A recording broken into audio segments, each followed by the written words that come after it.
शायद आप राइनोप्लास्टी से नहीं डर रहे, शायद आप उन मिथ्स से डर रहे हैं जो आपने राइनोप्लास्टी के बारे में सुन रखी हैं। बहुत से पेशेंट्स सालों तक अपनी नाक की वजह से परेशान रहते हैं। वो पिक्चर्स अवॉइड करते हैं, साइड प्रोफाइल से कॉन्शियस होते हैं।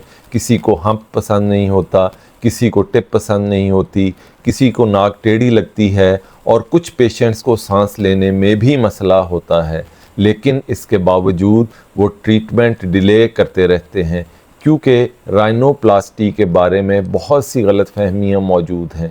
तो आज राइनोप्लास्टी की मिथ्स और फैक्ट्स को आसान अल्फाज में समझते हैं। मिथ नंबर 1, राइनोप्लास्टी सिर्फ कॉस्मेटिक सर्जरी है। ये दुरुस्त नहीं है। नाक सिर्फ फेस का एक फीचर नहीं है, बल्कि ये आपका एयरवे भी है। कुछ पेशेंट सिर्फ शेप बेहतर करवाने नहीं आते, वो इसलिए भी आते हैं क्योंकि उन्हें सांस लेने में मुश्किल होती है। Deviated septum, weak nasal support, nasal blockade या वेल्व कोलैप्स सांस को मुतासर कर सकते हैं। इसलिए राइनोप्लास्टी की प्लानिंग में सिर्फ बाहर से नाक की शेप नहीं देखी जाती, बल्कि ब्रीदिंग भी असेस की जाती है, क्योंकि ऐसे नाक जो देखने में खूबसूरत हो लेकिन सांस ठीक तौर पे ना आ सके, वो सक्सेसफुल राइनोप्लास्टी नहीं है। मिथ नंबर 2, राइनोप्लास्टी बहुत ज़्यादा पेनफुल होती है। ज़्यादातर पेशेंट्स को रिकवरी में सीवियर पेन नहीं होता। आम तौर पर स्वेलिंग, ब्लॉकेड, फीलिंग, प्रेशर और कंजेशन ज़्यादा महसूस होती है। सर्जरी एनेस्थीसिया में होती है, इसलिए ऑपरेशन के दौरान पेन महसूस नहीं होता। बाद में डिस्कम्फर्ट मेडिसिन से कंट्रोल हो जाता है। अक्सर पेशेंट्स के लिए सबसे मुश्किल पेन नहीं होती, बल्कि पेशेंस होती है, क्योंकि स्वेलिंग सेटल होने में वक्त लगता है। मिथ नंबर 3, सबको पता चल जाएगा कि मेरी नोज़ जॉब हुई है।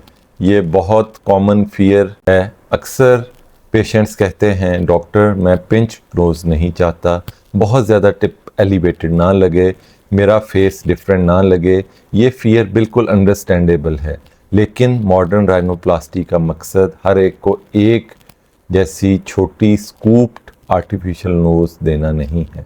अच्छी राइनोप्लास्टी वो है जो आपके फेस को सूट करे, नेचुरल लगे, बैलेंस्ड लगे और आपकी आइडेंटिटी को चेंज ना करे। मिथ नंबर 4, मैं किसी सेलिब्रिटी जैसी नाक बनवा सकता हूँ। रेफरेंस फ़ोटोज़ एक्सपेक्टेशन समझाने के लिए यूज़फुल हो सकती हैं, लेकिन उन्हें ब्लाइंडली कॉपी नहीं किया जा सकता। जो नाक एक फेस पर खूबसूरत लगती है, वो दूसरे फेस पर अननेचुरल लग सकती है। आपकी bone structure, cartilage strength, skin thickness और ब्रीदिंग के साथ साथ एनाटमी सब इम्पॉर्टेंट हैं। राइनोप्लास्टी कॉपिंग नहीं है, राइनोप्लास्टी कस्टमाइजेशन है। मिथ नंबर 5, फाइनल रिज़ल्ट फ़ौरन नज़र आ जाता है। ये भी गलतफहमी है। राइनोप्लास्टी के बाद शुरू में नाक स्वोलन, स्टिफ, ब्रॉड या अनफेमिलियर लग सकती है। टिप ख़ास तौर पर उसके रिफ़ाइन होने में वक्त लगता है। इनिशियल इम्प्रूवमेंट कुछ वीक्स में नज़र आती है, लेकिन फाइनल रिफाइनमेंट में कई महीने लग सकते हैं। थिक स्किन या रिवियन केसेस में ये वक्त और ज़्यादा हो सकता है, इसलिए रिज़ल्ट्स को बहुत जल्दी जज ना करें। हीलिंग के प्रोसेस को और स्टेजेस को समझें। मिथ नंबर 6, कोई भी प्लास्टिक सर्जन राइनोप्लास्टी कर सकता है। राइनोप्लास्टी प्लास्टिक सर्जरी की कुछ डेलिकेट प्रोसीजर्स में से एक है। एक छोटी सी चेंज भी शेप, सपोर्ट और ब्रीदिंग को अफेक्ट कर सकती है। इसलिए प्लानिंग, एनाटमी, एक्सपीरियंस और रियलिस्टिक जजमेंट बहुत ज़रूरी हैं। अगर फियर आपको राइनोप्लास्टी करवाने से रोक रहा है, तो पहले मिथ्स और फैक्ट्स में फ़र्क समझें, अपनी एनाटमी समझें, हीलिंग प्रोसेस समझें और ऐसा प्लान चूज़ करें जो आपके फेस और ब्रीदिंग दोनों के लिए बेहतर हो।